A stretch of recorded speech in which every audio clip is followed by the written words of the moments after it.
اور ایک بات یاد رکھیے، اکثر اردو میڈیم کے طلباء سے میری جو شکایت ہے وہ یہی ہے کہ ہماری جو تیاری ہے وہ 11ویں سے ہونا چاہیے، لیکن ہوتا یہ ہے کہ ہم 12ویں ایگزام بھی دے چلتے ہیں اور اس کے بعد ہم کو لگتا ہے کہ نیٹ کی تیاری کرنا ہے. پھر اس میں اور بڑا پرابلم یہ ہوتا ہے کہ ہم نے 11ویں کو بھی ایمانداری سے نہیں پڑھا ہوتا ہے، 12ویں کو بھی ایمانداری سے نہیں پڑھا ہوتا ہے.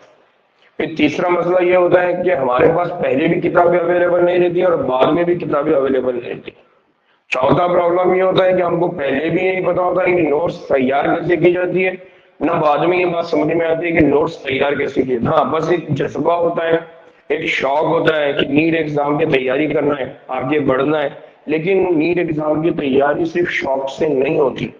نیٹ ایگزام کی تیاری کے لیے ڈیڈیکیشن کے ساتھ، بہت زیادہ جنون کے ساتھ، بہت زیادہ محنت کرنا پڑتا ہے.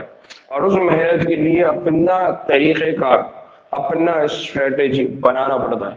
اگر آپ کو نہیں سمجھ میں آ رہا ہے اسٹریٹجی، میرے کو پوچھیے، میں بتاؤں گا. سمجھ رہے ہیں؟ تو یہ بہت اہم چیز ہے جس کا آپ لوگوں نے خیال رکھنا ہے.